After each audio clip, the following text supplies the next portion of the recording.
తాకట్లో ఉన్న మీ బంగారాన్ని విడిపించి ఆ రోజు ఆన్లైన్ రేటుకి కొంటాం. Sharma gold company. నమస్కారం, సుమన్ టీవీకి స్వాగతం. నేను మానస. ఈ రోజు మనతో పాటు ఉన్నారు జ్యోతిష్య రత్న, జ్యోతిష్య చక్ర వైభవ నిపుణ డాక్టర్ రాళ్లపల్లి రవికుమార్ గారు. వారితో మాట్లాడదాం. జూన్ నెల మాసానికి సంబంధించిన మాస ఫలితాల గురించి తెలుసుకుందాం. గురుగారు నమస్కారం అండి. నమస్కారం. గురుగారు, ముందుగా ఈ జూన్ మాసంలో ద్వాదశ రాశులకి సంబంధించి, అంటే నవగ్రహాలు ద్వాదశ రాశుల్లో ఏ ఏ స్థానాల్లో ఉన్నాయో ముందుగా వివరించండి. తప్పకుండా. శరదిందు సమాకారే పరబ్రహ్మ స్వరూపిణి వాసరాపీఠ నిలయే సరస్వతి నమస్తుతే. సుమన్ టీవీ ప్రేక్షకులకి నమస్కారం. ఈ మాసం అంటే జూన్ నెల. జూన్ నెలలో నవగ్రహాలు ఎక్కడ ఉన్నాయో తెలుసుకున్నాం. ఎందుకంటే ప్రతిసారి మనం మాస ఫలితాలు చెప్పుకున్నప్పుడు ముందుగా ఏ గ్రహం ఏ రాశిలో ఉన్నాయో తెలుసుకుంటే గ్రహ సంచారం గురించి ఫస్ట్ తప్పకుండా తెలుసుకోవాలండి. ముందుగా వచ్చేసి సూర్యుడు అంటే రవి. అంటే ప్రతి నెల కూడా 15వ తారీఖు నుంచి ఒక రాశి నుంచి ఇంకో రాశిలోకి మారుతారు. సో మనకి జూన్ 15 నుంచి వేసుకుంటే కనుక జూన్ 14 తారీఖు దాకా వృషభ రాశిలో ఉంటారు. జూన్ 15 నుంచి మిథున రాశిలోకి వస్తారు. సో జూన్ 15 నుంచి చూపించగా జూలై 14 దాకా రవి మనకి మిథున రాశిలోనే ఉంటారు. అలాగే బుధుడు వచ్చేసి మనకి మిథున రాశిలో స్వస్థానంలో ఉంటారు. అలాగే మనకి శని వచ్చేసి ప్రస్తుతం మీన రాశిలోకి ప్రవేశించారు. అలాగే గురువు కూడా మనకి మిథున రాశిలోకి ప్రవేశించారు. మిథున రాశిలో ఉంటారు ఈ సంవత్సర కాలాంతం. శని కూడా సంవత్సర కాలాంతం మీన రాశిలో ఉంటారు. అలాగే రాహు వచ్చేసి మనకి కుంభరాశిలో ఉంటారు. అలాగే మనకి కేతు వచ్చేసి మనకి సింహరాశిలో ఉంటారు. అలాగే కేతుతో పాటు కుజుడు కూడా అక్కడే సింహరాశిలో ఉంటారు. ఇది కాకుండా ముఖ్యంగా శుక్రుడు వచ్చేసి మనకి మేషరాశిలో ఉంటారు. ఈ కాంబినేషన్ అంతా మనకి ఈ నెలల్లో ఇలా ఉంటుంది. ఇప్పుడు ముఖ్యంగా అంటే 5/6/2025 నుంచి కుజుడు నీచత్వం వెళ్ళిపోయి మనకి సింహరాశిలోకి ప్రవేశిస్తున్నాడు. ఇన్నాళ్ళు మనకి ఈ యుద్ధ వాతావరణం తీసుకోండి, ఎర్త్క్వేక్స్ లాంటివి తీసుకోండి, అలాగే ఫైర్ యాక్సిడెంట్స్ తీసుకోండి, అలాగే ఇల్లు కూలిపోవడాలు కానివ్వండి, ఈ మిలిటెంట్ అటాక్స్ కానివ్వండి, ఇవన్నీ కూడా ఈ నక్సలైట్స్ కానివ్వండి, ఇవన్నీ సమస్యలు కూడా ఒక కొలిక్కి వచ్చినట్టమాట. 5/6/2025 నుంచి కుజుడు నీచత్వం వెళ్ళిపోతున్నాడు. ఎందుకంటే ఇది లాస్ట్ ఇయర్ అక్టోబర్ నుంచి ఉంది మనకి కుజుడు నీచత్వం అనేది. సరే వక్రగతి అని మామూలుగానే వచ్చింది, మళ్ళీ ఏప్రిల్ నుంచి మళ్ళీ విజృంభించింది. సో ఈ కుజుడు నీచత్వం అనేది వెళ్ళిపోతే కనుక మనకి దేశానికి కూడా అంటే పీస్ఫుల్గా ఉంటుందని చెప్పుకోవచ్చు. కానీ ఇక్కడ ఏంటంటే మళ్ళీ కుజుడు కూడా ఇక్కడ సింహంలో వచ్చినా కూడా కేతుతో కలిసి సప్తమ స్థానంలో ఉన్న రాహుని చూస్తున్నాడు. కాబట్టి ఇప్పుడు కూడా కొంచెం ఉధృతి ఉంటుంది. అంటే మనకి ఎప్పటిదాకా ఉందంటే మనకి 28 జూలై 2025 వరకు ఈ కుజుడు కేతు కలిసి ఉంటారు. ఈ కుజుడిని రాహు చూస్తుంటాడు.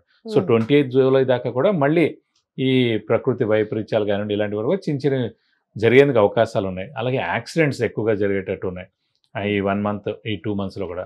అలాగే ట్రైన్ యాక్సిడెంట్స్ అవనివ్వండి, అయితే బస్ యాక్సిడెంట్స్ అవనివ్వండి, ఫైర్ అంటుకోవడం కానివ్వండి, షార్ట్ సర్క్యూట్ కానివ్వండి, ఇల్లు కాలిపోవడం కానివ్వండి, అలాగే చిన్న చిన్న యుద్ధ వాతావరణం కాదు కానీ ఇలా అనవసరమైన చిన్న చిన్నవన్నీ కూడా జరిగేందుకు అవకాశాలు ఉన్నాయన్నమాట. సో కొంచెం జాగ్రత్త వహిస్తే సరిపోద్దని చెప్పుకోవచ్చు. అలాగే మనం ఇప్పుడు ఎక్కువగా మన రాశి ఫలాల్లో వివాహం గురించి వాటి గురించి చెప్పుకుంటాం. ఎందుకంటే వివాహం మెయిన్గా ఏంటంటే ఈ మూఢం అవి ఉన్నప్పుడు చేయకూడదు.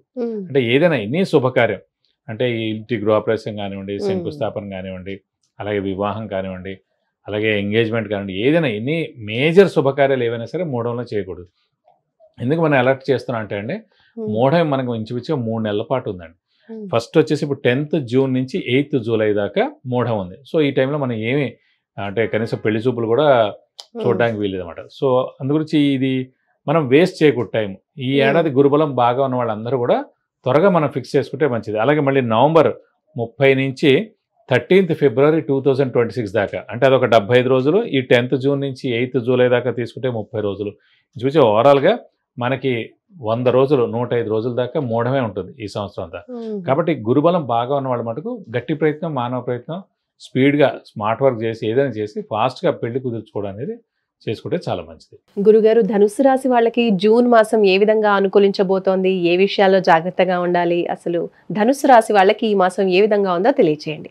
తప్పకుండా. ధనుసు రాశి అనగానే మనకి మూల 1, 2, 3, 4 పాదాలు, పూర్వాషాఢ 1, 2, 3, 4 పాదాలు, ఉత్తరాషాఢ 1వ పాదం. ఈ నక్షత్రాల సమూహంతో మనకి ధనుసు రాశిలోకి వస్తుంది. మీరు మామూలుగానే విల్లు వీళ్ళ రాశి సింబల్ వచ్చేసి. సో ఎప్పుడు కూడా వాళ్ళు విపరీతమైన ముక్కుసూటితనంగా ఉంటారు, స్ట్రైట్ ఫార్వర్డ్గా ఉంటారు, నీతి నిజాయితీగా ఉంటారు. అందుకే వారికి స్నేహితులు తక్కువగా ఉంటారు. కానీ ఈ రాశ్యాధిపతి గురువు అంటే దైవబలం దైవానుగ్రహం సంబంధించిన గ్రహమే వీరి రాశ్యాధిపతి. అలాంటి గురువు వారికి సప్తమ స్థానంలో చాలా బాగున్నాడు. సో దైవబలం దైవానుగ్రహం పరిపూర్ణంగా ఉంది. అలాగే రాహు 3వ స్థానంలో చాలా బాగున్నాడు, భాగ్యస్థానంలో కేతు చాలా బాగున్నాడు. సో అది కూడా అత్యద్భుతంగా ఉంది. యువకారకుడు, అదృష్టకారకుడు, లక్ ఫేవర్ చేసే గ్రహమైన సూర్యుడు సప్తమ స్థానంలో బుధుడితో కలిసి చాలా బాగున్నాడు, గురువుతో కలిసి. ఇంకోటి అంటే ఎవరికైతే వాళ్ళ జాతకరీత్యా సప్తమ స్థానంలో గురువు ఉంటారో వాళ్ళు టెంపుల్ కట్టడం కానీ, లేదంటే ఓల్డ్ ఏజ్ హోమ్ కట్టడం కానీ, ఎన్జిఓ ఆర్గనైజేషన్ స్టార్ట్ చేయడం కానీ, రన్ చేయడం కానీ చేస్తారు. ప్రస్తుతం ఈ ధనుసు రాశి వారికి గోచారీత్యా సప్తమ స్థానంలో గురువు ఉన్నారు కాబట్టి వీరికి కూడా చాలా మందికి ఉంటుంది. కొంతమంది డబ్బు లేని వాళ్ళు ఉంటారు, కొంతమంది డబ్బుని వాళ్ళు ఉంటారు. సో వారు ఎవరైతే ఉన్నారో ఈ గుడి కట్టించడం కానీ, ఓల్డ్ ఏజ్ హోమ్ కట్టడం కానీ, లేదంటే ఎన్జిఓ ఆర్గనైజేషన్ స్టార్ట్ చేయడం కానీ, లేదంటే ఈ మూడింటికి సహాయ సహకారాలు చేయడం కానీ ఖచ్చితంగా ఈ సంవత్సర కాలం అంతా ఉంది కాబట్టి ఖచ్చితంగా వీరు దానికి చేస్తారు. ఈ చేసిన మూలంగా ఖచ్చితంగా దైవానుగ్రహం వీరు పొందుతారు. వీరి ఇంట్లో శుభకార్యాలన్నీ కూడా జరుగుతాయి. ఇంకోటి ఏంటంటే అర్ధాష్టమ శని కూడా నడుస్తుంది. శని చతుర్థ స్థానంలో వీరికి స్థానచలనం ఉంటుంది. ఈ స్థానచలనం అనేది ఇల్లు మార్పు కానీ, ఉద్యోగ మార్పు కానీ, ట్రాన్స్ఫర్ అవడం కానీ, లేదంటే కనుక వేరే ఊరికి వెళ్ళి జాబ్ చేయడం కానీ ఇలాంటివన్నీ జరిగేందుకు అవకాశం ఉన్నాయి. అలాగే ఆరోగ్య ఆయుష్ కూడా పరిపూర్ణంగా చాలా బాగుంటుంది. ఇంట్లో పెద్దవాళ్ళు కానీ, చిన్నపిల్లలు కానీ, ఈ రాశి వారు కానీ. అలాగే గృహిణులకి మానసిక ఒత్తిడి ఏదైతే ఉందో అది తగ్గుతుంది. అలాగే ముఖ్యంగా ఈ దైవబలం, దైవానుగ్రహం ఉండడం చేత అన్ని పనులు జరుగుతాయి. అంటే షూరిటీస్ పెట్టచ్చు, స్పెక్యులేషన్స్ కలిసి వస్తాయి, మధ్యవర్తితో వహించవచ్చును. అలాగే వ్యాపారస్తులు పట్టిందల్లా బంగారం. ఎందుకంటే ఇంత గురుబలం ఉండడం చేత వారు ఎక్స్పాన్షన్కి వెళ్ళచ్చు, కొత్త వ్యాపారం స్టార్ట్ చేయొచ్చు, అలాగే క్రెడిట్స్ ఇవ్వచ్చు, అప్పులు వాళ్ళ బెడద తప్పుతుంది, కొత్త అప్పులు చేయక్కర్లేదు. సో అప్పులు ఏమన్నా అవన్నీ కూడా మెల్లమెల్లగా తీర్చేందుకు అవకాశాలు కూడా చాలా ఎక్కువగా ఉన్నాయన్నమాట. ఒక్క గురువు భావన అంటే ఇవన్నీ అండి. అలాగే ధనుసు రాశి వారు ఎవరుతున్నారో సప్తమ స్థానంలో గురువు. సప్తమ స్థానం అంటే వైవాహిక జీవితం, భార్య లేదా భర్త, అన్యోన్యత, ఇవన్నీ తెలుస్తాయండి. సో ఈ గురువు సప్తమ స్థానంలో ఉన్నాడు కాబట్టి ఈ సంవత్సర కాలం అంతా కూడా భార్యాభర్తల మధ్యన అన్యోన్యత చాలా బాగుంటుంది. సో వాళ్ళకి ఏం ప్రాబ్లమ్స్ ఉండవు, దెబ్బలాట్లు ఉండవు, ఏముండవు, వాళ్ళిద్దరూ అన్యోన్యంగా ఉంటారని చెప్పుకోవచ్చు. అలాగే సంతాన భాగ్యం ఏమైనా ఉందంటారా?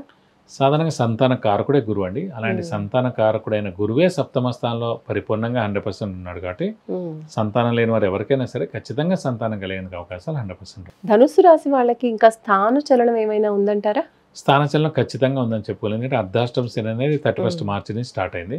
అంటే 2.5 సంవత్సరాలు అక్కడ ఉంటుంది. ఈ 2.5 సంవత్సరాలు ఎప్పుడైనా జరిగేందుకు అవకాశం ఉంది. కానీ ప్రస్తుతం గురుబలం కూడా ఉంది కాబట్టి ఈ సమయంలో జరిగితే మీరు మారితే కనుక ఇంకా చాలా మంచిది. ఎందుకంటే గురుబలం ఉన్నప్పుడే మనకి స్థానచలనం అయిందనుకోండి, అది సరైన ప్లేస్కి మనం వెళ్తున్నట్టు అన్నమాట. అంటే గ్రహాలతో పాటు మనం కూడా సంచరిస్తే మనకు అన్ని విధాలు మంచి చేకూరుతుంది. ధనుసు రాశి వాళ్ళు ఇంకా ఏ పరిహారాలు పాటించాలంటారు గురుగారు? అంటే వీరికి మెయిన్గా ఇప్పుడు ప్రస్తుతం అర్ధాష్టమ శని నడుస్తుంది కాబట్టి శనికి రిలేటెడ్ పరిహారాలు పాటిస్తే మంచిది. ప్రతి శనివారం ఉపవాసం ఉండడం, అలాగే ఆంజనేయ స్వామి, వెంకటేశ్వర స్వామిని ఎక్కువగా పూజించడం, ప్రతిరోజు ఆంజనేయ స్వామి, వెంకటేశ్వర స్వామి అష్టోత్తరం చదువుకుంటే చాలా మంచిది.